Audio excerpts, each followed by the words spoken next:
Assalamu alaikum and welcome to the Muslim CEO show. This is the place for you to learn from amazing leaders that have done it so you can grow yourself and your organization. I'm your host, Mohammad Arshad, and your brother, and today I'm honored to have with me Mr. $1 billion Muslim himself, Khuram Malik. Assalamu alaikum, bro. Wa alaikum assalam. How are you? I am good. So, first of all, I just want to say, before I give Khuram's kind of intro, we get deep into it. Khuram is actually a friend of mine, and I'm honored to say that he's a friend of mine, mashallah. He is a business and behavioral strategist. He's an entrepreneur and he's an author. And like I said, he's written this book called $1 Billion Muslim, Why We Need Spiritually Inspired Entrepreneurs. So me personally, I am really, really excited to be doing this because it's always fun to do these kind of things with your friends and stuff. So Jazakallah khair, bro, for joining me today. You're welcome, bro. I'm telling you, let me tell you why I'm excited to have you here, first of all, right? So Is it because I always buy you hot chocolates? Yeah, you know what? You not only do you buy me hot take me chocolates, to nice coffee shops. you take me to nice coffee shops. Yeah, I think you offered me a dessert at that time.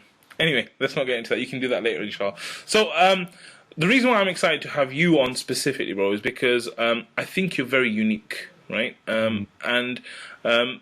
The reason why I think you're unique is because the way you think. It's quite different to a lot of Muslims that I've met, because you get Muslims who are like very kind of Muslim centric, very kind of a certain way, and then you get people who are very professional and they're very like corporate and they're a certain way, right? And for me, I've seen you like kind of bring the best of those worlds, and I think your experience is very unique as well. Like when we go into the story, you'll see that just the way you think is very, very different, and I think that's really, really important for other people to really get that perspective, because I think that perspective will really, really, inshallah, help them. So before we start, I just want you to kind of tell me a little bit about your story, tell me a little bit about yourself, and like I said, I want you to go as deep as you want. You can start from when you were born, and just tell me a little bit about yourself. That's far back. Well, okay, I mean, I won't go that far back. Obviously, I was actually born in Bristol, but I was raised in Sheffield, so I was raised in the north of England. Just normal, typical working class family. My dad had it. My mum was a teacher. My dad had he was initially working in the factory, and then he got a council job. And, money was always a struggle. And my mum had come over from Pakistan when we got married, when she got married. Yeah. So although she wasn't like a lot of women that came over from Pakistan, she was actually quite different to them. She picked up the language quite fast. She went and got a job as well. A lot of women that came over didn't go and get a job. And so she tried to understand the culture that she was in. So she was a little bit different. And she bought, I think, and I'm not saying this as a criticism, but when people bring religion over from their country, they kind of really just bring the culture over. She didn't really do that. She actually brought the religion with her. She was still growing and learning more about the religion, and she tried to adapt the culture that we're in to what she taught me as well. And I'm actually realizing this now at almost 40. I never understood it then. So my mum was quite unique in that way, and my dad wasn't a typical guy that gets married to some girl from back home either. He was always a little bit different. He was surrounded by a lot of people that came over, a lot of people that were growing up here in the 60s and 70s. They were surrounded by a lot of alcohol and gambling and all these vices, and he could have got away with it. And he was somewhere where religion wasn't really dominating, but he still chose to keep himself polished and away from all of that. So that was quite unique. But he tried getting into business. He hated working for someone. There was institutionalized racism and very genuine racism. He didn't have a degree, all these kind of things. And so I went into business when I was about 15, 16. I started building PCs from home. I broke my first PC, and then my dad had to help me get it fixed. And then my dad was like, you could see I was really into computers. The guy then offered. My dad got him to train me for a year, so he taught me how to build PCs. I think I built around about 1,000 PCs in a year with my bare hands. Wow. Those desktop PCs. Yeah, maybe not a year. I think maybe 2 or 3 years. I can't remember what the figure is now, but I've done 1,000 PCs, but I can't remember how long it took me to do that. And then, I started selling PCs from home. And then my dad kind of caught on to it and thought there's really something here. And then we went into business together in my first business, which was a computer business. This was like 1999. That just about broke even. It wasn't a great experience. And I hadn't realized it actually taught me a lot, but I hadn't realized that at the time. And how old were you at that time?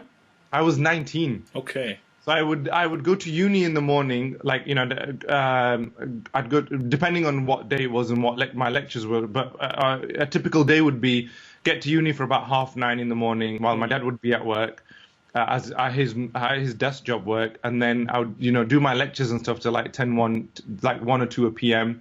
Walk down, we'd have like a part-time assistant, walk down to the shop, which was a 30-minute walk, and then spend the afternoon serving customers and everything.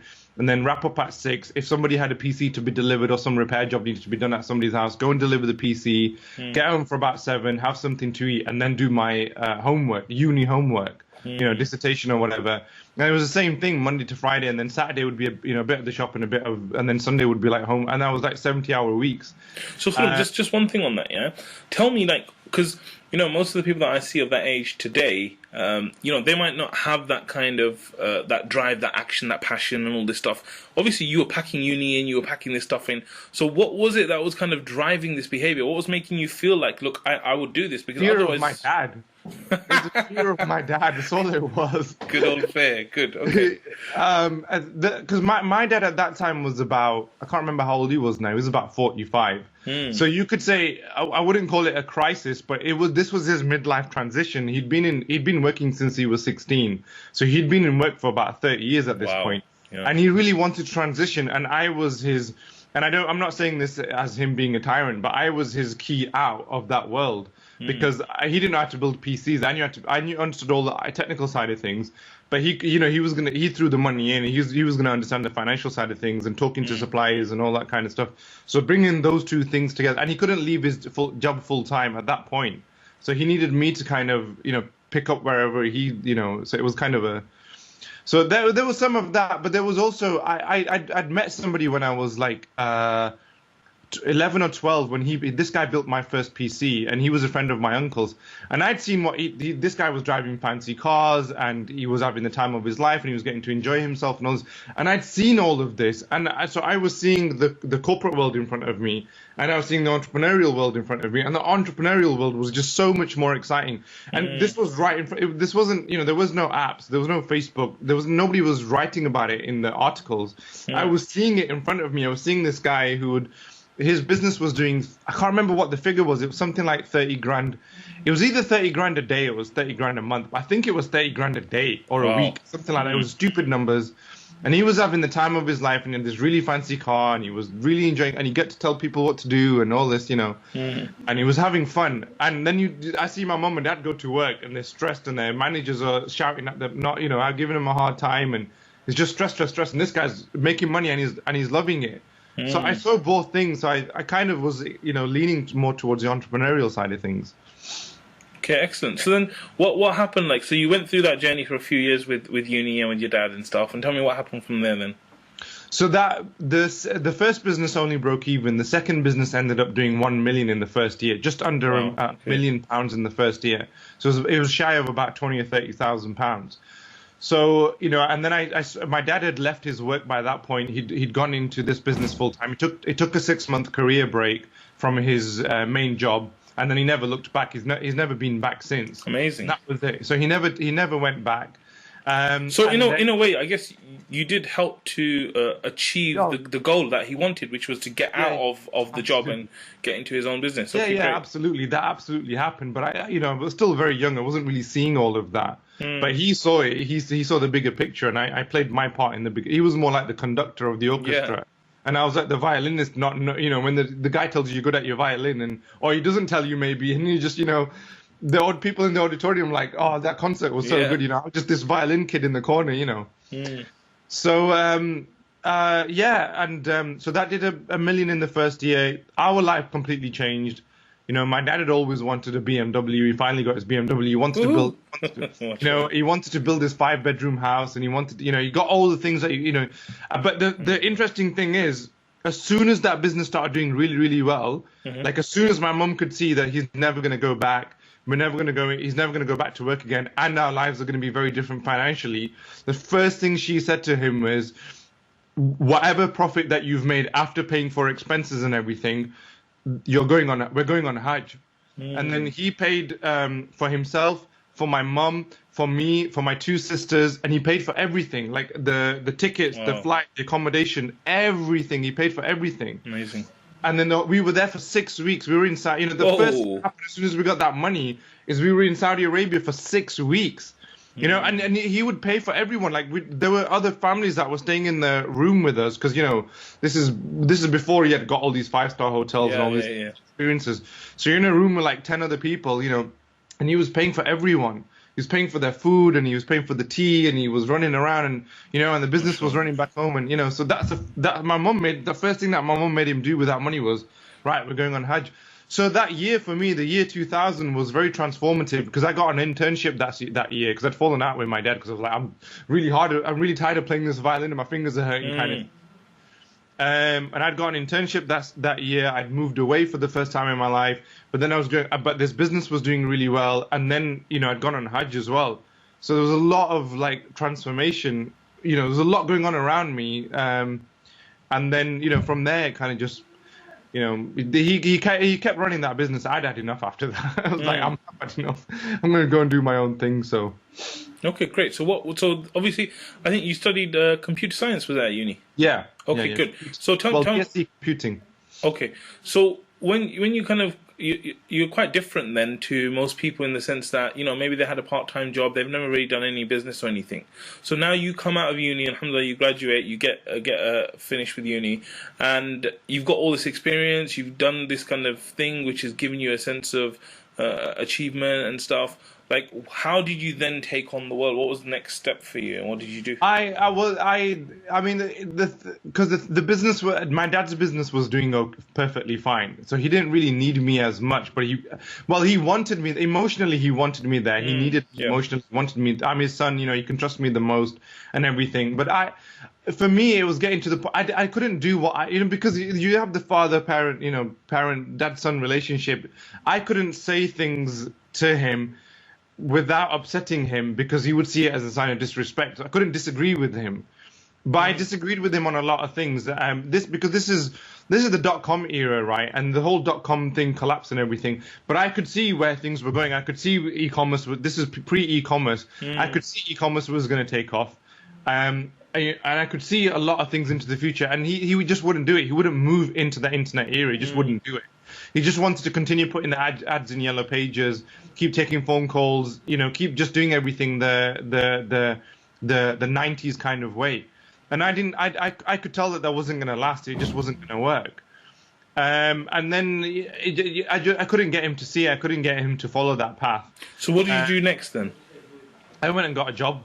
Okay, so where did you? I went and got a job in IT, and I got the highest paying job at that time. For somebody that was my age. I think it was 22 at that time. So I got a really well-paid job for a 22-year-old at the time. I completely aced the interview, and they wanted me, and they got me, and everything was great. But within 6 months, I just couldn't take it anymore. I mean, I was fielding 80 IT support calls a day. I was getting screamed at on the phone. My health was deteriorating because IT is very, very. When the servers are down and the network is down, first of all, when you're in IT, you don't get any respect because you're just the IT guy. So you don't get given any respect, and then on top of that, you get all this stress because everybody just dumps on you. Everything is your fault when it's not your fault. I mean, if the infrastructure around you is not set up correctly, you're just there putting out. And I was literally just putting out fires all day, every single day. And even though I managed to make some money and everything, I just didn't. I hated it. I just didn't like it at all. So I went to Pakistan. I set up a software team in Pakistan and started selling software to companies here in the UK. So did you leave your job and then you were doing that on your own type of thing, yeah? Yeah. So I went to Pakistan and I went and met the information minister in Karachi. I said, look, I want to hire some. I read this article about Pervez Musharraf. He was the prime minister or president of Pakistan at the time.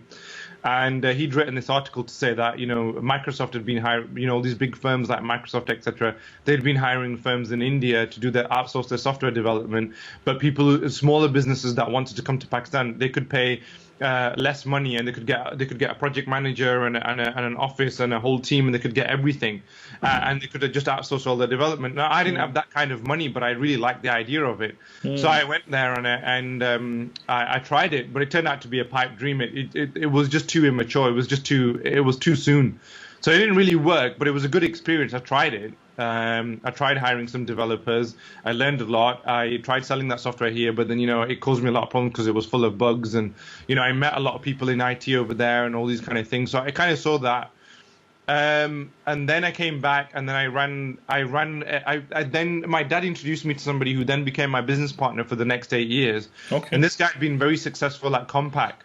Compaq has at that time had something like 13 grades, and the 13th grade is CEO, and this guy was on grade 12. So he was very high up, and I wanted to go into network support, and he'd already got it all figured out. He'd done a lot of this at Compaq, so he had the technical knowledge, and then he taught me a lot. He taught me a lot about servers and infrastructure and firewalls and everything. And then, but I had the ability to bring customers in and do customer relationship and all those kind of things.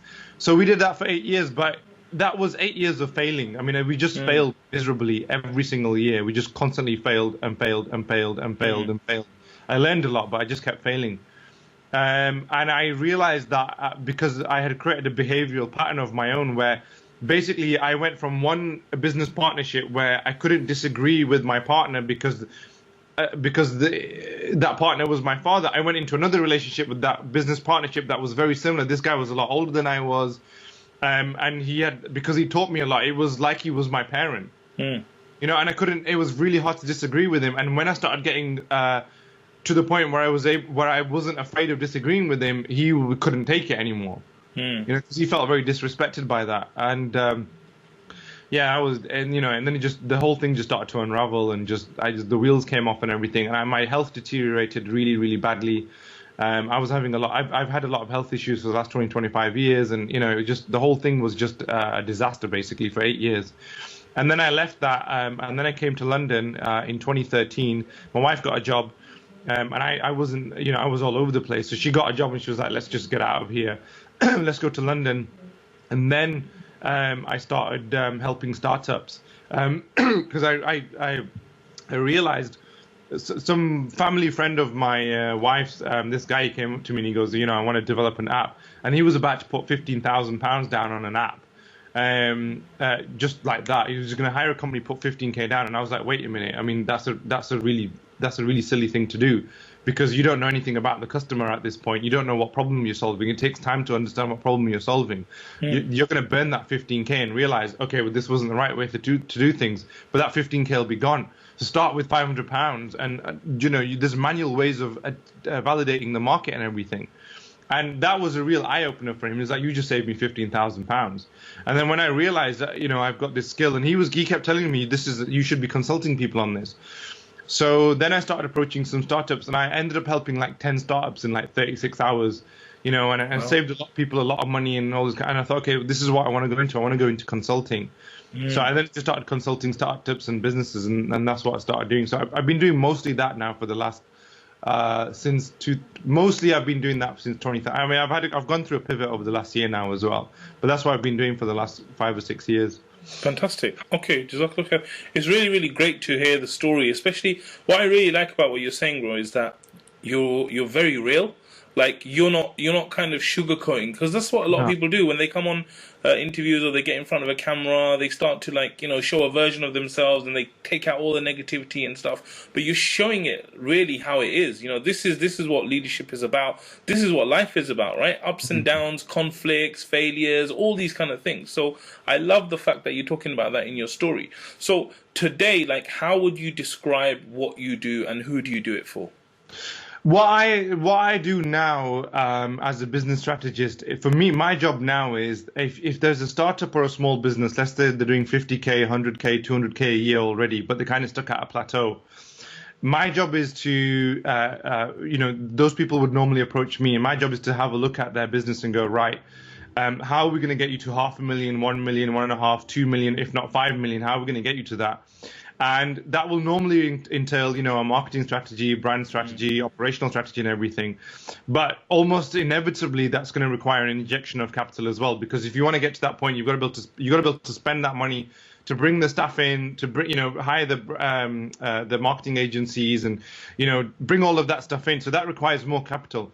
So essentially, my job is help them get all the ducks in a row, and then bring the money in, and then get them to just get the money in and get them to 500,000, 1 million, 2 million, or whatever. So it's just it's basically provide where you have a CEO that's the the guy that's running the business. He's like the conductor. He's the conductor of the orchestra, right? My job is basically to provide the auditorium, which is okay. This is where you can run your business in this, the seats, and bring the customers in and put the whole thing together, basically. And his job is to conduct and run that business. So for me, it's to provide everything around that, basically.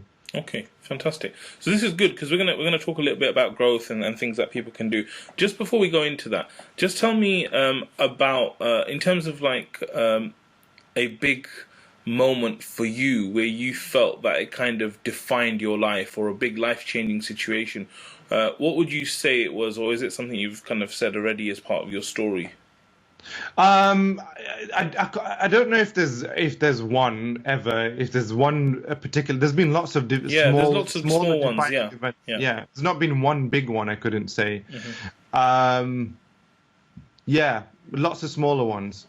Okay, and so when you think about, because obviously you've had different levels of achievement, right? Like, with your dad's business and then other things, and then you've helped lots of startups and stuff like that. What's an achievement that kind of, really stands out for you personally? I mean, obviously you've written the book as well, so that's, I guess, a huge achievement. Yeah, I mean, the book has been a bigger achievement for other people, so more than it has been for me. For me, it was like I had everything inside of me, and I just wanted to vomit it out. I just I can't keep it. I'm tired of having the same argument and conversation with everybody over and over. I just want to put it out onto paper.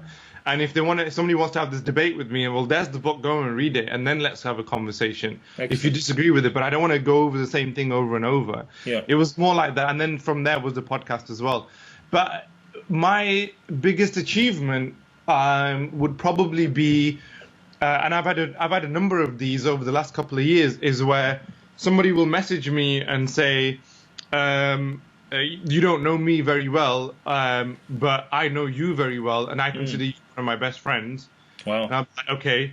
And they'll say, I've read your book, and I've listened to all your podcasts, and I read all your Facebook status updates.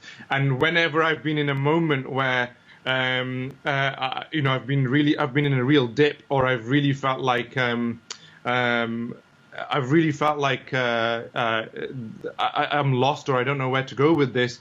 I've gone. You've just at that moment in time, you've written some sort of status update on Facebook or whatever, and that's been the very thing that I've needed to hear. And so I've had people like from Singapore, from India, from Peru, from Hong Kong, all these places, and they just tell me their whole life stories. And these have been some seriously eye-opening stories. I mean, one guy, he messaged me and he said, my brother got jailed last year, and my father got jailed because something happened with the business, and then I got beat up, and then this happened and that happened, and then in all of that I didn't know what to do, and I read the status update of yours, and you said this, and this, and then I started doing it, and slowly but surely my life started to change.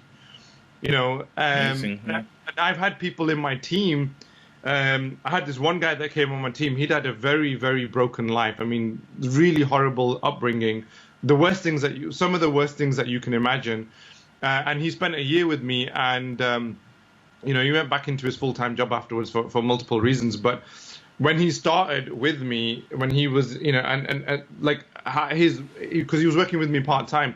At his full-time job, he was a complete nobody. He was invisible. He was afraid to express himself. He was just a cog in the machine. And then by the time he finished, he was awarded Star Employee of the Year or something like that.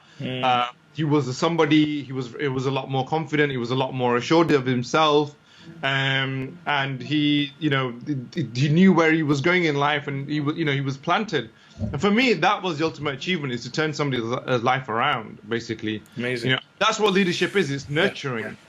I think one thing that I really want to say is that the approach that we have to leadership in our community is The best example I can give of this is of a flower, right?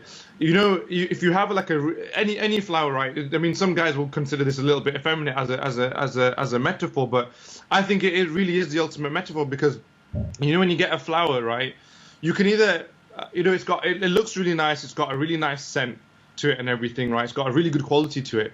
You can chop the stem off. You can take that flower, you can bring it into your house, and you can do multiple things with it. You can either split it up and, you know, put rose petals on the bed, or you can squeeze it and take the perfume out of it, right? There's all these things that you can do with it, or you can just put it on display and everything. And you get the benefit from that, which is great. But what have you done to the flower? You've wrecked it. You've ruined it, right? Or you can be, you know what, I'm going to water this flower, and whatever I can take from this flower without harming it, that's what I'm going to do. I'm going to continue to let it blossom, and I'm going to continue to let it grow. You can be that waterer and you can be that nurturer. And unfortunately, the approach that we have in the Western world especially, but, you know, whether it's Muslims or non-Muslims, is we have the let's just cut the stem off and let's just extract from it as much as we can, right? And you just suck that, you just suck the whole life out of that flower. That is the modern working world. And the habit and we do this with ourselves as well, right? You'll have seen this all around you, is that even when we're not leading other people, we do the same thing to ourselves. You know this, and forgive me for using this term, but this is the most appropriate term, is this new term, you know, this hustle porn, which is just, you just hustle and you just work all night, and you work on Saturday and you work on Sunday and you work all night long, and what you just, that's like the flower just killing itself and just giving off all of its perfume and then having nothing left. You know, that's the approach that we take. That's not the approach to take. The approach to take is to nurture yourself and then to nurture others. That's leadership. Very good. Okay, I love that. So it's about nurturing yourself and nurturing others. Okay, excellent. So, like, tell me a little bit about what do you mean when you say nurturing yourself, nurturing others? Because you're right, there is this whole mentality that just work hard, but then at the same time you do have that whole thing that ultimately the leader's the last man standing. He's the one who's always going to give more than everyone else as well. So how do you kind of balance that, and what do you mean by nurturing? So, you know, the first thing that I would say is that is the term leadership, is our understanding of what leadership actually is. And I want to go back to where I feel that's come from. Leadership, where it used to be considered incredibly important, was in the battlefield. Okay, so military expeditions, and the term that the description, what you're giving to leadership, is perfectly apt for that environment, for that context, right? The leader is the last man standing, because whoever you look at, Khalid bin Walid, you know, the Western leaders, when they want to talk about it, Ertugrul and all these people, you want to talk about these people, they're the people that have the greatest amount of courage, that when everybody else is dying around them, they're still standing and they're still fighting. If there's 1,000 people facing them and the guy's legs being chopped off and his arms being chopped off, he's still got one arm left and he's still going. Yeah. So this understanding of what leadership is comes from the military. Yeah. And it's romanticized in Hollywood movies and in, you know, Western media. So, and everything is done with military precision. You know, everything is like clockwork, and there's no room for people's feelings and emotions, and you got to be there. And you know when the Transformers come and they're fighting, and you know, it's all. I mean, I just watched Avengers Endgame yesterday, and it's just go. That's how it works, right? Yeah. It's like it's all or nothing, but that doesn't take into the context of the work environment is not like that. There's no big enemy. If you look at all the vernacular, all the terminology, right, the language that's used in the corporate environment is all military language. Okay. Leadership is the last man standing. The competition is the enemy, so you've got to beat the enemy, and you know you've got to be all out, and you've got to get the world. You've got to conquer the world, and you've got to get the world to see who you are. This is all true, military language. This whole language is military language, right? But the world that we live in, first of all, the real leaders will tell you, and the people that have become really successful, they will tell you there's no such thing as competition, right? It's a bit of a cliche, it's a bit of a platitude, but it's true. There is your only competition is yourself, in terms of how good can you solve the customer's problem, right? The customer is the king. So there is no enemy, there is no battlefield. Right, so therefore you've got to understand the context that we live in. The context that we live in is what everybody does in this day and age is knowledge work. We use you got to see as what we're all doing is creating paintings. So if you want to get people to see your painting, you got to create a better painting, and you've got to be able to touch that customer and go, what is it? But it's also subjective. You can't say to somebody, well, that painting is better than that painting. It's subjective. So our approach is painting, right? So you got to understand the context. Now, in that context, you then the language has to change, and the whole dynamic has to change. In that context, you need to be able to take a rest. You need to be making sure that the people who are doing the painting are at their optimal creativity. When a writer has a writer block, you don't tell them to keep on writing. When a painter has a creative block, you don't go keep painting. You say, all right, go for a walk in the park, go and have a cup of coffee, spend time with your family, just switch off, and then come back. And when you're feeling it, come back and then redo it. That's how you take that approach, right? And there's an ayah in the Quran which I still love to this day. Verily, in the alternation of the night and day are signs for men of understanding, right? Is this thing of separation and gathering, which is you'll see this a lot in the Quran. You see separation and gathering a lot in the Quran, and it's this thing about during the day you have the sun, and then the sun is gathered, and then at night it separates. Or you can look at it as darkness. Darkness is separated, and then at night it gathers, right? And it separates. And the day is for work, and all those errands and working and chores and all those kind of things. And then the night is for rest, and it's for reflection, and it's for dhikr, right? It's for those things. The sky is a canopy, as Allah Ta'ala says in the Quran. The sky is a canopy. It's for rest. So you rest and you reflect, and then you recharge, and you get up in the morning, and then you go for it again. And there's a whole set of secrets and all of that. That your best work is in the morning. One of the things that I've been doing now for the last year is that around about 10, half 10 at night, I'll switch everything off, put my phone away, I'll switch the TV off, I dim the lights as much as my wife will allow me. I'll dim the lights, right? And I will just stop doing everything, right? And I will just stop, and then I just switch off and I just reflect. And just by that exercise, just by doing that, no caffeine in the morning, no nothing else, no fanciness, I can naturally wake up in the morning at 7, half 7, and feel rested and feel like I want to take on the day. And I can bring a lot of my creativity out in the day very, very easily. I don't need a coffee to pick me up.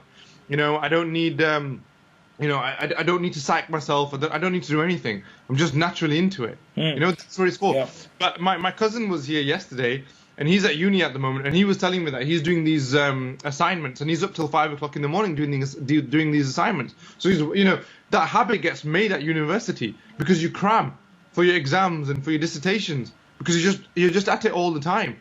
And then this seeps into the corporate life as well. You see these guys who are working in the city. They're working till 2 or 3 o'clock in the morning, then they get up and then they go, they stay in the hotel, go back to work at 7 in the morning. That's not the way that this should be. Absolutely. Yeah. So this is great. So for you, like, nurturing is about getting that rest, that relaxation, so that you are more optimum than you'd ever be, even if you continue to work. So, and then obviously what that means is that even though you might be doing slightly less hours, the hours you are putting in it's basically barakah, isn't it? Your output is higher than your input. Okay. I've said this so many times that when I can achieve more in 2 hours than most people can achieve in 20, and I've done it. There was a whole non-profit that was working on this mosque situation about 3 years ago, and I was part of a group of 15. There was 14 of them. And I was part of that group. There was 14 of them, and there was me. And I would get more than an hour than those 14 of them put together were getting done in 4 or 5 hours. And this was and they just couldn't understand what is it about this guy. They just thought I was working really hard, and I just had a ton of energy and everything. And it wasn't that. I just had a lot more barakah because of the way that I was doing stuff. And I was constantly able to get a lot more done than them, constantly. There was this one situation where they were like, look, we can't find any way to put the website together. Do you mind helping us out? I was like, all right. I put this website together in 30 minutes, right? And the people were talking about it for 3 months. And, and then things got to a point where there was this other party, and then they didn't like they didn't like the group that I was working with. And the thing that scared them the most was these guys have got a really good website, and they were like, "Can you please delete your website because that's intimidating us and all this? Like, could you just switch it off?" Because the website was just text. It had a bit of text. It was a one-pager, but it just really, really bothered them. It just had so much barakah in it, and they couldn't deal with it. So tell me, like, you know, when you think about like your style of leadership, everything that you're talking about leadership. Obviously, there's more than one way of skinning a cat, right? Who's the leader or someone that's really inspired you in terms of like leadership and the way you think about leadership and the kind of leaders you've seen in your life? Sultan Abdul Hamid II. Okay, tell me about him. Imagine I know nothing about him. Okay, so I actually knew nothing about him for a long time as well. Him and probably I would say Ertugrul at the moment. These are the two at the moment. So I'll tell you about Sultan Abdul Hamid first. So Sultan Abdul Hamid, my understanding of him was that because when I went to Turkey about 5 or 6 years ago, I went to Topkapi Palace, and you know they have the artifacts of the Ottoman Empire and everything. So my understanding was that these people were very opulent.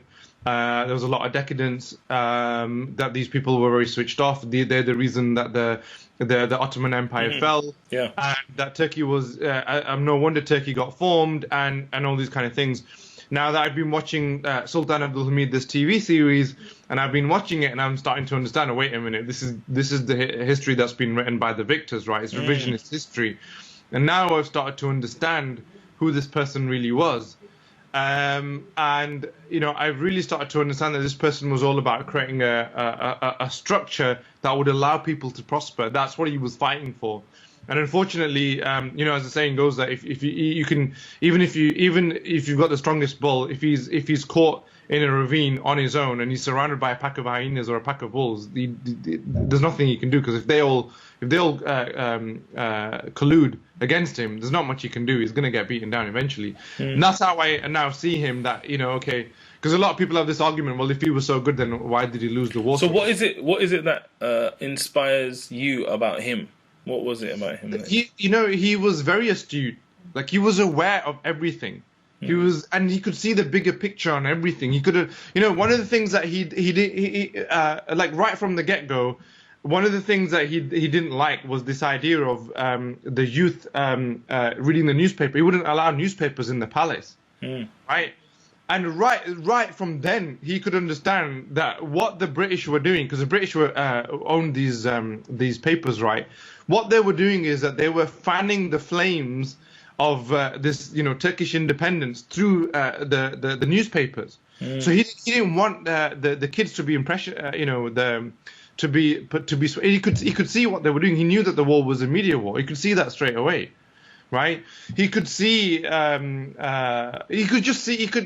understood the bigger picture of everything. He was always connecting the dots. He was always looking at the bigger picture, not just looking, okay, this guy's come in and he's offering me, the British are coming in and they're offering to build a railway. They've got better engineering than we have. They've got technology. Okay, let's just give them the contract and let's just get the railway built. He wasn't looking at it that way. He was looking at, if they come in and build a railway, they will be in a strategic position to destroy us in 50 years' time.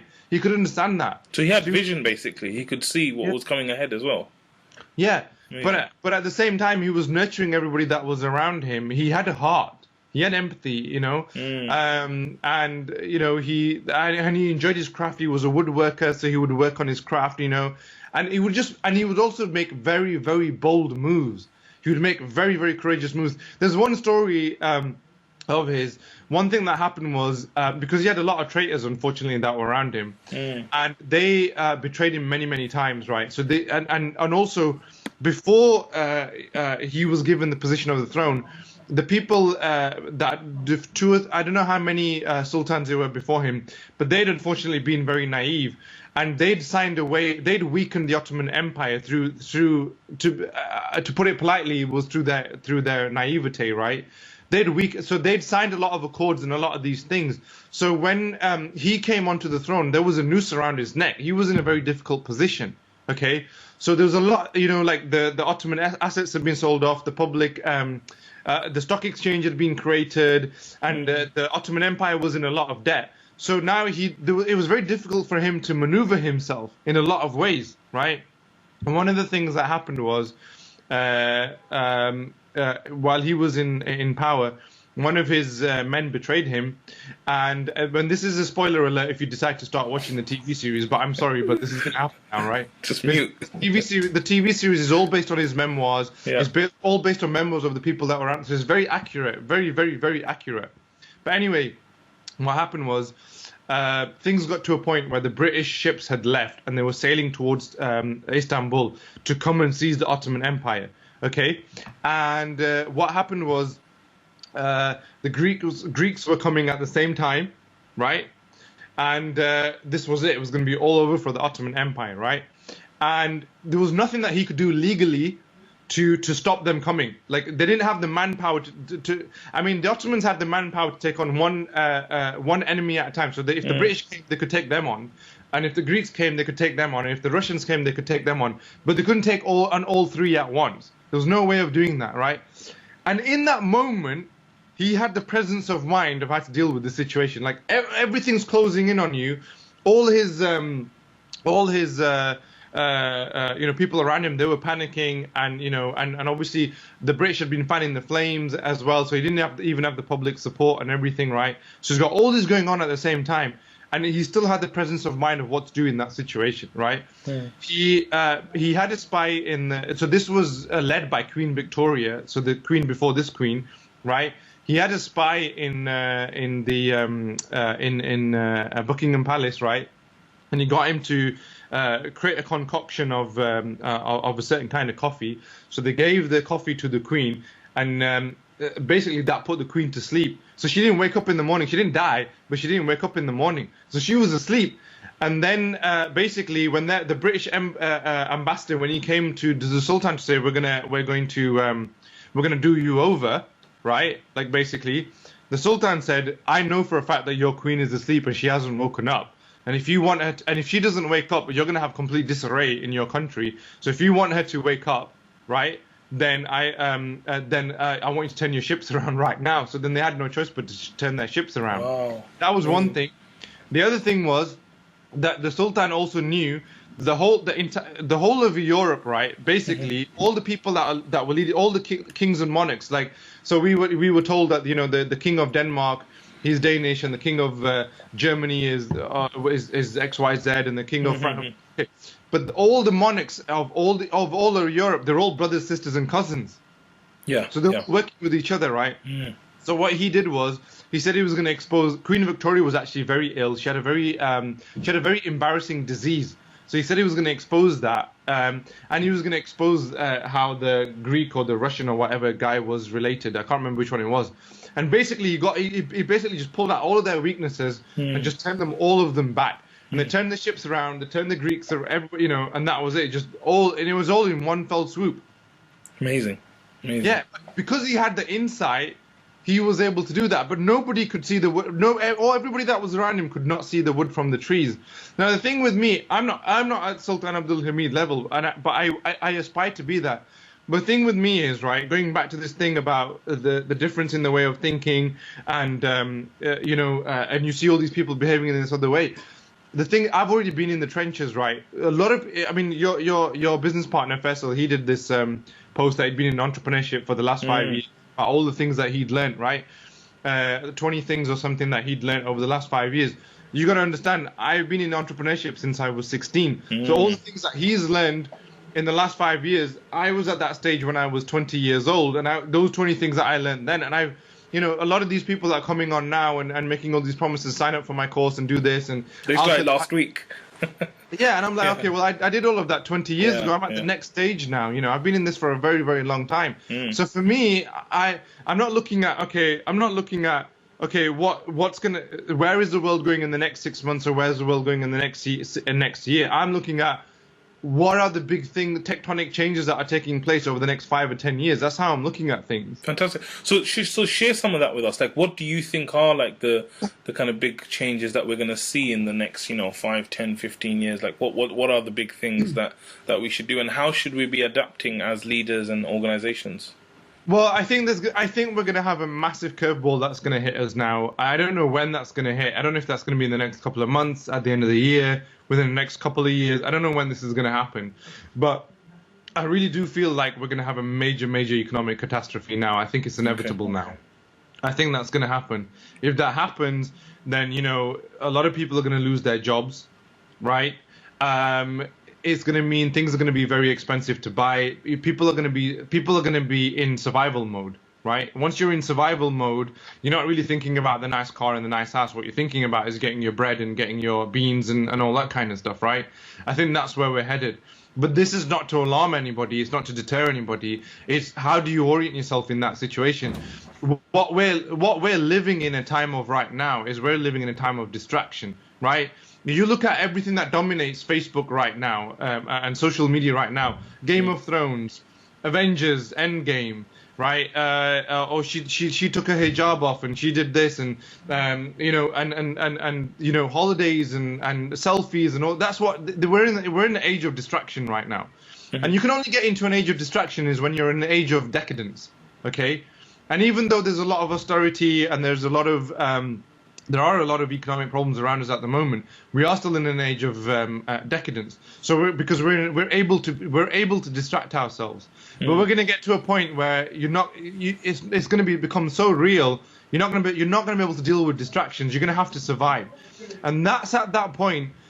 Right now, the person that is the leader is the person that looks like a leader. So it's the person that's in a position of authority. It's the person that looks like he's got a lot of money. He has an outward display of wealth, and he might actually have a lot of money. So who people are turning to are those kind of people right now. Okay, well, he's the CEO of XYZ company. He's got a 20-bedroom house and a big massive mansion in I don't know, in Monaco or whatever. He's got a Ferrari. He's the president of XYZ country. So we're looking at those people right now, right? But these people have ended up in these positions either through privilege or through trampling over everybody else. I mean, at the end of the day, let's put these people in these positions. But what they're exacting, unfortunately, is tyranny. These people are the types that extract everything from that flour. When you get into a mode of survivalism, right? When you get into a mode of survival, right? Those people, they no longer going to be able to do anything because there's nobody going to be turning to them anymore because like, well, you've not done anything for us, right? In that time, the people that have the ability to nurture everybody else, the people that the guy that is able to say, I've only got a loaf of bread for tonight, and the guy next door comes knocking on his door and he says, okay, I'll share this loaf of bread with you. That's the kind of guy that's going to lead at that time. He's going to become the true leader. And right now, that's the kind of person that can say to himself, you know what? I know that if I did this, I could get 1,000 likes on Instagram. Or, you know, if I just shortchanged that other guy because I could earn a little bit of money. That guy is saying to himself right now, Allah's watching, I don't want to do that. It's not the right thing to do because, and if I don't, you know, or the guy gets given a really good opportunity, I've got this business deal for you, but he knows it's not strictly haram, but he knows it's unethical. Do you get what I'm saying? Right? He says, you know what? This is not a good idea. That person who can turn that thing away right now, that's the person that's going to be the leader when this shift takes place. So I really like that as a transition, really, because, you know, I want to talk a little bit about Billion Dollar Muslim. And it's quite interesting because what you're saying is that ultimately this leader is going to know that Allah's watching him and he's going to act a certain way. And in a way, that's kind of what you're saying in the book as well, is like, you know, we need spiritually inspired entrepreneurs as well. It can't just be like you're saying, the typical money hungry, like grab everything, destroy everything in your path and just kind of get on with it. So just tell me a little bit about like why you felt you had to kind of write this book. What's the core message, and how will this kind of benefit or transform someone that's going to read the book? So the thing that I started to realize was with two things, was entrepreneurship and money, right? Is that when you're not a successful entrepreneur, everybody's like, why don't you just go and get a job? Just go and get a job. Just go and get a job. But when you become successful, it's like, oh wow, how did you make it? Oh wow, you must be so clever, must be so intelligent and everything. There's no in between. Yeah. Okay, so that's a massive problem. And you know, the answer, I couldn't find an answer from Islam for that. Like, how do you? Because I knew entrepreneurship. I'd seen all the failures of entrepreneurship, and I'd been through this journey myself. And I was certain that Islam had an answer to this. I just didn't know where it was, and I couldn't find it. And then where money is concerned, you find people are in two camps where money is concerned. They either fear money and really hate money, which is a very kind of Christianic, Catholic kind of approach. right, is that money is to be shunned and it's to be hated and money is the root of all evil, right? Or they lust money and they love money and they just they're so attached to it, it just becomes their everything, right? They salivate over it. Yeah. And actually, what I also tended to find was actually the people that hate money actually still love money as well. They just don't want to be judged around their love for money, but they actually do actually love money. I tend to find that a lot as well. And so what I wanted to do was have a discussion about that. But a lot of discussions that take place around that are done in a very capitalistic terms. Right, capitalism is used as a reference point, and I didn't want to espouse capitalism any further. So I wanted to have that discussion from an Islamic or a spiritual point of view, to say money is where you should be with money is neither is it to be hated, but neither is it to be loved. You can have a conversation about money where it's just like you can have a conversation about a bottle of water. It's just a bottle of water, or it's just a sandwich. Yeah, it's just a thing. It's just a tool. And I wanted to have that conversation about money and about entrepreneurship. What I wanted to have the conversation was that entrepreneurship is actually more Islamic than getting a job. I mean, Rasulullah said that 9/10 of your rizq comes from trading.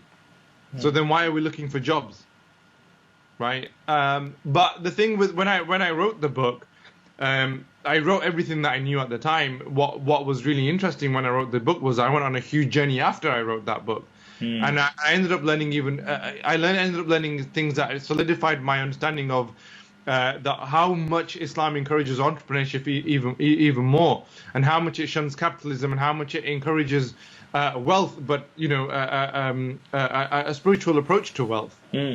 It's not about making money so that you can buy a private jet and get a Ferrari and get on Instagram and start telling people to hustle. It's not about that.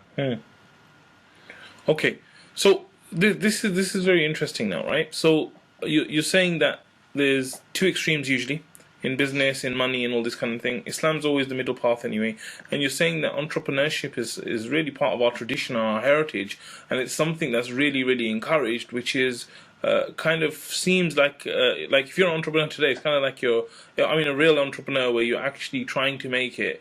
It seems like you're a bit of an outcast and stuff, right? So absolutely. It's very, very interesting what you're saying. Now, what I want to ask you is that when it comes down to the main message of the book, what's like the main message? What's the kind of transformation? Or what will I get from reading the book? Because what you will get is an inspiration. I find that especially the millennials, they want to go into entrepreneurship, but they have this subconscious guilt that they might not even recognize consciously, which is, if I don't get a job, then I've let my parents down because all this money they spent on my education, and what will society think of me, and what's going to happen if I fail, and I'm just going to be a failure, and if I do fail, then there's no going back. It's all or nothing. So I better just go and get a job. And they need something that will give them the permission to go, actually, it's okay to get into entrepreneurship and it's okay to fail. And also the inspiration that, yeah, I really want to do this. Go on, try it, do it. And that's what the book will do for you. Excellent. So just on that, it's very good that you're talking about failure, you're talking about all this stuff, because anyone that's been through the entrepreneur journey knows that failure has to become like a best friend of yours, right? So what's a good tip for you to say? Because, in this world where we live in right now, I always say that we live in a kind of a very perfect world, alhamdulillah, where, look, I want to know what's the capital of Venezuela. I go and type it in, I get it. I want to watch an episode of something, I put it in right now and I get it. I want to know, last night my kids were saying to me, Abu, what did you watch when you were young as a kid? And I said, I watched Thundercats. I said Thundercats, right? Oh, wow. Thundercats. So what I did is I played Thundercats, the intro from YouTube. Within 1 minute I got it. So everything we want is on demand. We get it right now. Right? But entrepreneurship, growth, leadership, it's not like that, right? You've got to go through failures, you've got to go through hard times, all these kind of things you're mentioning. So someone that is not used to that way of life and then suddenly starts hitting these brick walls and these problems and this and that, what's your advice about actually making it through that? Well, it's difficult to give you one single statement or one single answer. Sure. What happened when I released my book? What I thought that what would happen is because I just wanted to see a lot of Muslim entrepreneurs, genuine Muslim entrepreneurs, right? Yeah. And I thought, okay, I'll get this book out there, and then people will read it and go, right, I'm going to be an entrepreneur, and they can go. You can find a fair bit of entrepreneurial advice. You know, you can get some science on how to take your approach to a startup and how to raise investment and doing all these kind of things. And I thought that will be it. My work will be done. What I realized was all these things that you're talking about right now, these questions kept coming on board, and people kept asking me all these other questions, and I was like, okay, wait a minute, there's a whole host of stuff that needs to be answered. So what I ended up doing was I ended up launching a podcast, and these were everything that I haven't covered in the book I've actually spoken about on the podcast. So that's available on Spotify, on SoundCloud, on iTunes. It will be on Google Podcast or whatever it's called at some point as well. And I've got 60 episodes on there now, right? That I've been coming out over the last year and a half. And it's all these little things that nobody else is talking about the experience of entrepreneurship and what your approach to it as a mu'min should be. It's answering all those things that you didn't even know to ask, but you knew you needed, kind of thing. Do you get what I'm saying? Mm-hmm. It's there, but it's not. You were hoping for an answer to that, but you just don't know what the answer is. I've put all of that in there. Okay. I consider that my life's work. Like, it's just out there for people to just listen to. And so what is it for failure? Like, what are the kind of things that you would say about getting up for failure? The biggest thing that I would say about failure is, failure for me has always been, if you fail, it's two things, but it's twofold really. Okay, what is this teaching me? Failure is always, what is this supposed to teach me? And you've also got to recognize with failure it's Allah's will. If you fail, it's Allah's will. So you could look for the wisdom in what is Allah's will in all of this, right? What is the wisdom? What is Allah's will? What's the hikmah in all of this? Okay, for me, I think, you know what? If I hadn't failed so many times, I wouldn't actually be able to advise people anymore. Because I haven't been through that failure myself. How can I advise them? And in fact, you know, you were asking me earlier, what was your biggest turning point? One of my biggest turning points for me was I had a friend, and for all intents and purposes, he's this model successful entrepreneurial story, right? He was a top-notch investment banker in this big bank, and then he left that. He moved to another country. He set up a property business. He then set up a property website, sold it for a couple of million, and now he's an investor in other businesses, and he's got like multiple startups, and they've done millions and all that. And he's this huge success story, okay? And we were on some forum, and he was on this forum with me. He was in some group or something, and I actually wrote that I was thinking. I was sharing with some guys that I was thinking of going into being a business consultant.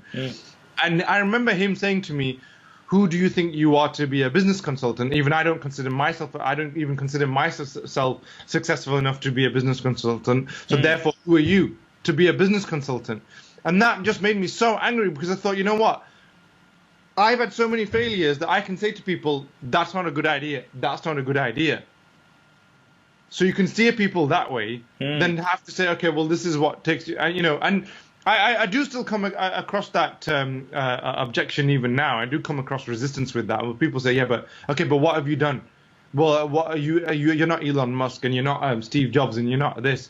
Well, I'm like, yeah, but you're not either. At least I'm further down the line than you are. You know what's really amazing about what you said is that when you think about your failures, like you're saying, it's Allah's wisdom, and then you're saying when your failures, if you learn from them, what happens is that your failures become your assets. Yeah, but also in addition to that is that people look, is this whole terminology, going back to the terminology of what's the definition of leadership? What is the definition of success? The definition of success, which we've taken from Western philosophy, right? We've taken from the Western world. Our definition of success is house, car, good-looking wife, private jet, holidays, blah, blah, blah, blah. That's our definition of success. Yeah. What is the Islamic definition of success? Is Jannah. Now, you could end... I mean, look at Rasul Sallallahu Alaihi Wasallam. Did he die with a lot of money? No. Right? Did he die with a big house or the equivalent of a big house? He didn't die with any of those things. Now look at all the Sahabas, the most successful Sahabas. We had some that were very Abdul Rahman ibn Auf. Yeah, everyone talks about him. Yeah, he had a lot of money and everything, But what did Aisha radiallahu anha say to him that he came into Jannah on his knees? But then that becomes this thing about, then people take that as a reason, as an excuse to fear money, which is also wrong as well. Yeah. But look at what was it? You'll probably know this. What was the name of the Sahaba that where they said the angels were washing him? Was it Sa'd ibn Waqas? I think it was. Radiallahu anhu. You know, and he didn't even have a rag to cover his knees, right? But he has success. He has a real success. And what and I unfortunately didn't cover this enough in the first book, but what I'm really trying to get people to understand is, even if you don't make it, in terms of the Western definition of success, if you don't make it to the big house and to the to the private jet and all these things, if you grow as a person and if you've pleased Allah Ta'ala in that process, you are successful. And look, the test of and I'm not talking about myself here, so this is not me trying to be self-aggrandizing. But when we know, and this comes from tradition, and what I mean by tradition, because I don't have the specific reference. But when a scholar says, and I'm saying for other scholars, I'm taking it from them. When a scholar says it comes from tradition, what he means is that there's a reference for this somewhere in the Quran or somewhere in the Sunnah, right? So they say tradition because it's just an umbrella term, rather than having to find a specific reference. And the scholars say that it comes from tradition, that when Allah is pleased with you, obviously that is success when Allah is pleased with you, but the sign of that is that you grow in wisdom, right? He teaches you something as a result. That's a sign of success. If you get a lot of money, right? Think about the leaders of the world right now. Somebody like Trump. He has a lot of, for all intents, I don't think he has a lot of money, but let's just say for argument's sake, he has a lot of money, right? Yeah. He has a lot of money. But as far as I'm concerned, this person is punished. He is being punished by Allah Ta'ala because his money is a test. And look at how look at how he's failing in this test, right? He's ruining people and he's ruining everything, okay? So that is a punishment. It's not a blessing. So sometimes money and sometimes Allah will gift you in this world. Sometimes He will give you money and He'll give you a car and He will give you children, and sometimes that will be a blessing, but sometimes that will be a punishment. He will give you children as a punishment. It can happen because there will be a trial, and if you fail in that trial, then that was a punishment. But sometimes if you learn something and you grow and you become wiser, then Allah is pleased with you. That's success. And the only thing we spend majority, especially now in today's world, right? In today's society, we spend 80% of our lives working, because we don't just go to work at 9 o'clock and finish at 5. We keep on, working. We keep on reading books and we keep on reading articles and we keep on. It never stops. It never stops. So therefore, the majority of our lives now is work, right? So therefore, if you're going to choose a career that's going to polish you in this way to make you wiser, it's going to be entrepreneurship. It's not going to be investment banking and doctor and lawyer, and they're not going to teach you what you want to learn. In fact, if you go into banking, it's going to switch you right off, because all you're going to care about is the money. It's really, really amazing what you're saying, because when I first started working, I was in the corporate world. And in the corporate world, they kind of put you in this little box and they say, right, this is your job. And in this job, you just do this over and over and over and over again. If you change your job, then maybe you get another box, right? And I think development was really limited there. And then when I got to other places that I worked in, like smaller charities and organizations, you start to have to do everything. And then your growth and everything expands to another level, right? But then entrepreneurship's even bigger than that. And this is the crazy, insane thing for me, because when I left working at IERA, I had done 10, 15 years of voluntary work and corporate work and project management, all this stuff. And I thought to myself, you know what? I am, alhamdulillah, I feel like I'm nearly developed now, right? Yeah. And I was like, entrepreneurship's going to come now, and I'm just going to be like, no problem, because I've done all this stuff, right? And then when I got to that, I'm like, oh my God, subhanAllah, I thought this was going to be like this, but now I realize what this is like. And I'm like, the way entrepreneurship has made me grow and develop, none of those things before it did it. And that's insane for me to think about, because you go through all those things and you think that's the thing.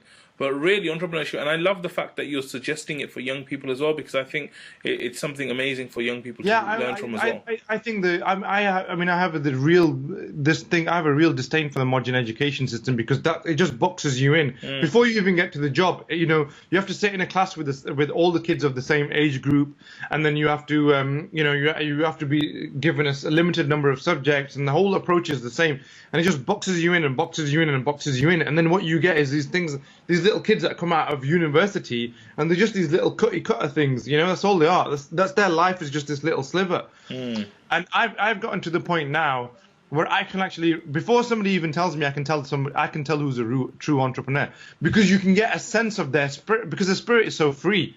You see it on them straight away. They just have a very free spirit about them.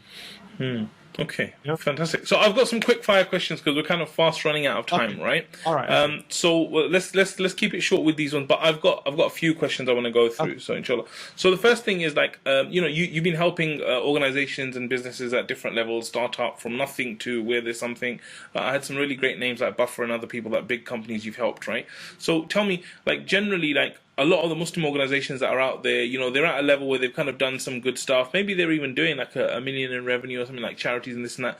What are the kind of tips and ideas and kind of pointers that you have for them for growth? Like, what kind of things should they be thinking about doing? If a business is doing $250,000, $500,000, or 1 million, something like that, generally around that 1 million mark,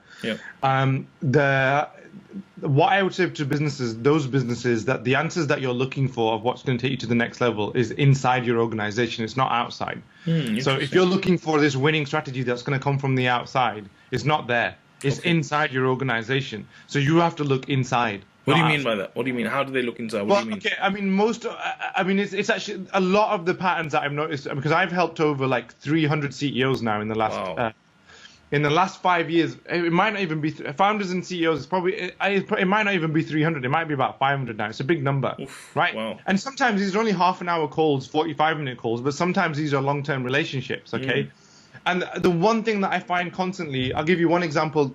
There was this organization that was doing about $500,000 a year, and they brought me in to help them grow, and they were like, you know, we don't have much of a budget, but we want to go much bigger, and, you know, wish we had the budget of our competitors so that we could compete with them and do this and do that and all this and everything. And they really struggled, and I kept saying to them that that's not where your problem is. The ideas that you're looking for of how to make your product better, your staff already know it, right? You're not listening to them. You're not listening to what they're telling you. Yeah. And the reason why you're not listening to them is because you're so scared about losing your biggest customers, that what is happening is that you're making your staff so busy serving them that you don't want to listen to them, because you're worried that they're not serving the customer, which is fine in the sense that they should be serving the customer, but you're working them so hard, right, that you have they can't open, and also because you've got this military approach to leadership, they don't feel like they can express themselves to you. But they have the answers because they're facing the customer. They know, they can understand the pulse of the customer. The answers are already there, right there in front of you. We don't want to take them on. And then this, you know, and all these excuses that they were making about why their staff were leaving, they didn't want to accept the fact that the only reason their staff are leaving is because they don't enjoy them. They don't feel free. They feel burdened, so they want to go and look for pastures anew. You don't want to take them, you know, you don't want to take their opinion seriously. You don't value them. You don't respect them. So they disappear, and then your whole organization is just falling apart. Yeah. But they could give you the answers that you need. Yeah, I love that. I really love what you're saying about being internally, because I think what I've found from working with so many Muslim organizations, that a lot of the problems are with the way the leadership is doing things and the way they're kind of interacting with people and managing people and volunteers and all this kind of stuff. So yeah, great advice. And all of this comes from two things. The biggest, what it comes from, is the fear of risk. That's where it comes from. Because when you have this fear, right, what fear does to you, because the Western world, the way the Western world approaches the human psychology is that you have this conscious brain, right, which is this rational intellectual brain, and then you have the subconscious, which is this unknown entity that we only know a little bit about. But the Islamic approach was never that. The Islamic approach was you have this brain which interprets information from all the senses, the eyes, the ears, the nose, you know, all your senses and everything. But your actual core of what drives who you are is the heart. Right? Yeah. And what fear? If you imagine what you know when we would say, well, I couldn't think because I panicked, and I didn't know what to do in that situation because I was in a panic situation, and now that I've been able to step away from that particular situation, I can think a lot more clearly now. What is happening in that situation is that the fear basically grips your heart and it tightens it, and when your heart gets tightened, you can't think, right? But if you extrapolate that backwards, if you've got a lot of fear, your heart is gripped like this. But if you've got a little bit of fear, still a little bit gripped. So when you have the fear of risk, what's happening is that your heart is gripped, and in that moment you cannot think rationally. You can't do it, and so this becomes this perpetual thing where you're not thinking about the reason why I'm able to think about the bigger picture isn't because I've had this amazing training by some management scholar or any of these things. Is because I've been teaching myself to expand my heart more and more and more. Is to break free, right, of those fears. That's what allows you to think about the bigger picture, right? Now, these guys, if they learned to break free from that and start, then they'll be able to see the bigger picture, and they'll be able to see how they're harming themselves. They'll be able to see it. It's just to let go of the fear. And these guys are working round the clock and think they just need to hustle more and more and more and more. Is just because it's a fear of risk. That's all it is. It's not anything else. Okay. That's really good. So tell me, if I'm like a leader or like CEO, like what are 3 books that you really kind of recommend to people that you've read and you think that they should go through? So Peter Drucker, a book called Essential Drucker by Peter Drucker. So it's an amalgamation of all his best works, all his classics, and what he was writing in the 50s it still applies today. And he wrote that in the 50s. He was a management scholar from Germany, and it was around the time of World War II, and he saw how life was changing and everything. Absolutely, it's an amazing book. You can finish it in a very short space of time. I spent 9 years reading that book, so I would read a couple of pages. That's a long book. Yeah, no, I just read it very, very slowly. I'd read a couple of pages, go out there, implement it, and then come back and read a couple of more, and then basically that way. Okay. That's one. Another book is called The Darqawi Way, which is by a sheikh called Sheikh Darqawi. Darqawi Way. Okay. The Darqawi Way. Yep. It's been translated from Moroccan Arabic into English. It's not that easy to read just because of the translation, and it's got a couple of weird bits. What I would just say to people, just gloss over the weird bits, and don't pay too much attention to those. But there's a series of his letters to his students, and I'll tell you something else that was really interesting is. A murid, what I have understood, there's a murid of Sheikh Darqawi, and he was the Sheikh of Sultan Abdul Hamid at the time that Sultan Abdul Hamid was in power.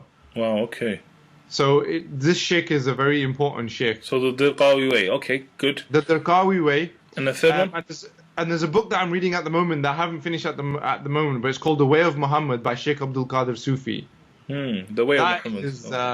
That is the book.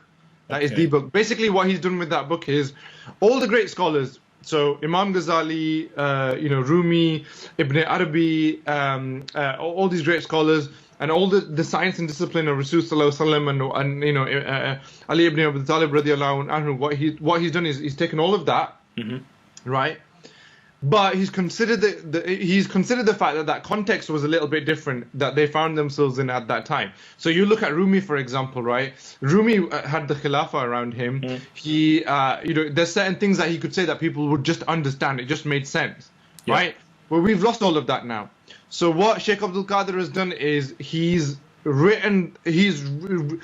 basically written what they've said, but interpreted it for today's context, in the context of capitalism and the Western philosophy and all that. So he's written it with that vernacular. So he's just basically picked up everything that they've said and made it relevant. Made it relevant. That's all he's done. So he's not changed anything that they've said. He's just made it relevant, and it is a real eye opener. And that book's going to take me a year to read, I think, because I'm reading one page at a time of that as well. Excellent. It is the book. Okay, excellent. Absolutely fantastic. Great. So tell me, last kind of question for you.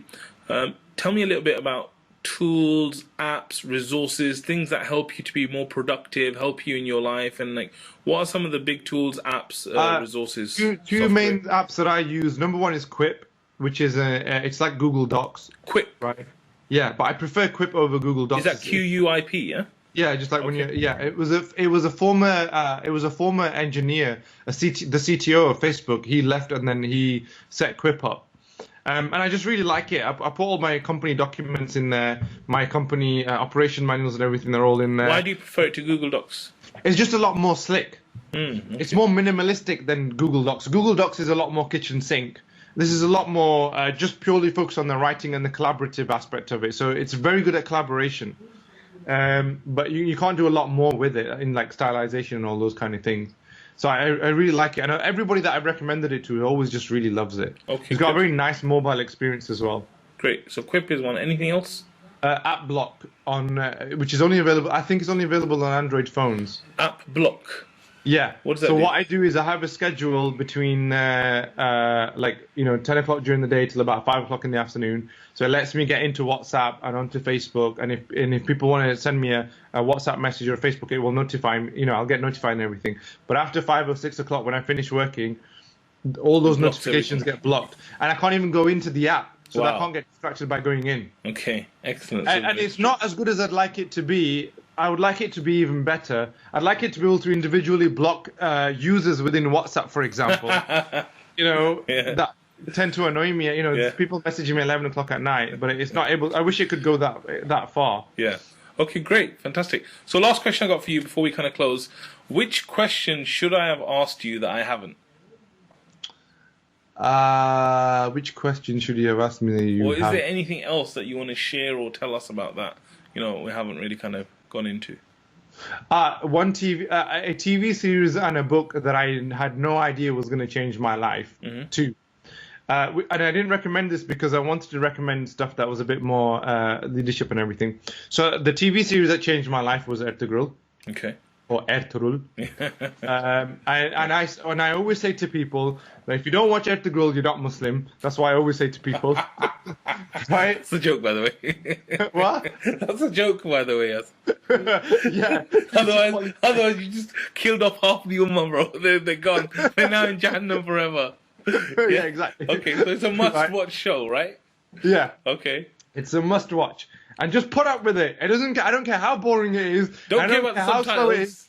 subtitles. Just watch it. And what I would say to you is when you get to the end of season 1, you're Muslim. When you get to the end of season 2, you're an imam. And when you get to the end of season 5, you're a sheikh. That's what I would say to you, right? Yeah. So it has levels, okay? But you'll understand what I mean when you get to season 3. You will understand why I'm saying that, okay? And yes, it's a joke, but you will understand there's some truth to why I'm saying this as well, okay? Okay. Right, okay. So that's one. The other thing is a book called 40 Rules of Love. 40 Now, this Rules book- of Love. Okay, interesting. Okay, now this book, right, it's been talked about a lot over the last few years. The author of it did a TED talk. So she did this talk, and my wife was watching it, and I saw the talk, and I was like, I didn't really, I didn't care. And I don't read fiction. I'm not a fiction reader. So I only read non-fiction, okay? And you'll find most businessy types, they read non-fiction. Yeah, They yeah, read I like that. non-fiction. Yeah. Okay. But anyway, and I'll tell you a really interesting story about this book. So we went to this cafe, me and my wife went to this cafe, which is another cafe that I'm going to take you to, by the way. Inshallah. Right? So we went to this cafe and we sat there, and my wife's like, I'm going to read a book, so I'm not going to talk to you while I'm reading this book. So, and I was like, that's fine, I'll just drink my coffee and I'm just going to browse Reddit or whatever, right? And she goes, well, I've got this book here if you want to read it. And I was like, no, I don't want to read it. But my wife is very, very good at subtly being able to persuade me. She's a master at this, right? She's a master at subtle persuasion, right? Yeah. Absolute master. She's like, well, you might just want to read one page. It's up to you. So like, whatever. So anyway, I was like, okay, I'll read one page just to satisfy you. Okay. She gave me the book. I read one page. Right. And then for the rest of that week, I didn't do anything else. I didn't watch TV. I didn't eat food. I didn't do my work. I didn't call my parents. I didn't do my laundry. I didn't go for a walk. All I did was just read that book. Wow. Okay. And I finished that book, and I've not had an experience like that in 25 years. Oof. That's a big recommendation, bro. That is a big recommendation. This is the thing, right? Here's the thing with this book, right? I am like, chick flick. This is going to be some chicky flicky, romancy, blah, blah, blah, and all of this. And there are some elements of that book that do have that going on. It does have it, right? And I didn't like that. But it basically is a story about, it's basically the account of when Shams of Tabriz met Rumi, Wow. Okay. That's what the book is about. And it just sucked me in. I mean, it was better than Avengers, and it was. I mean, I don't watch Game of Thrones, but it was better than Game of Thrones. It was better than all these things. But here's the most fascinating thing about this book. My wife's cousin, she was going to Turkey, and didn't actually. I kind of knew this, but I'd forgotten this. She was going to Turkey, and I had said to her that because they were going to do this tour of Sout and all this kind of stuff and everything, right? So Ertugrul's tomb and everything. And I said, look, I don't know if this is a thing or not, and I don't want to get into shirky territory and everything, but I have heard this, because I've read about this in the Darqawi way and things. I said, but I've heard that this is a thing. So just on the off chance that it is, can you please give, because I know we do this for Rasul Sallallahu Alaihi Wasallam anyway, so can you please give my salam to Ertugrul, right? Okay. When you go to his tomb. Yeah. She said, yeah, I'll do that for you. Okay. When they came back, she goes to me. She goes, her and her husband. They said we didn't. I can't remember if they said they'd given it to Ertugrul or not, but I think they said they didn't make it to his tomb or something, right? But they said we did go to Rumi's tomb, and we made a dua for you while we were there, and we gave him your salam. And I said, okay, when was that? When did that take place? I said, oh, it would have been Sunday afternoon, like around about this time. And I was like, well, that's interesting, because I started reading his book at exactly the same time. Okay. Isn't that weird? That is weird. Yeah. It might just be a coincidence, but it was like, whoa. But that book was amazing. So who's that book by? Is it 40 Rules of Love? Or? It's 40 Rules of Love by a lady called Elif Shafak. Now, I do want to qualify, there are some elements to that book that are going to make you feel like, what the hell? And I would just say, just gloss over it. I don't know why it's in there. I don't know what that is about. It's just there. Just take it with a pinch of salt. Overall, just take the good and leave the bad is what I'm going to say. But overall, it's a very nice experience. There's a brother from Peshawar, right, that he read my book, and he really loved my book, and he was asking me for a recommendation, and I told him to read it. And he was like, oh my God, what the hell is this book? He loved it. He absolutely loved it. But then he was conflicted by the end. He was like, but what about this and what about this? And I was like, look, I don't know what to tell you. You just have to ignore that. I mean, I don't know what to say, because there are multiple interpretations and translations of what happened with Shams and Rumi. So there are varying accounts. So I'm just going to give it the benefit of the doubt. But you know what? If I had $100 million in my bank account, yeah, I would go and make that movie. That's what I would turn that. That's what I would do. Not even joking. Okay, great. So that's it. That's what we're going to see from Khuram next. We're going to see this massive movie. Just make dua for me, because I really, really want to do this. May Allah make it easy for you. Okay, excellent, bro. Khuram, it's been an absolute pleasure. It's actually been a pleasure spending time with you, bro, because we don't get to spend enough time, I think. So that's your fault, not mine. That is. I take all the responsibility. Jazakallah khair for all your time and all the wonderful advice you gave us. Really, really useful things, and it's wonderful to get a different perspective and learn from all your failures and all your mistakes and all the great things that you've kind of researched as well. So I know everyone that's watching, they're gonna love it, inshallah.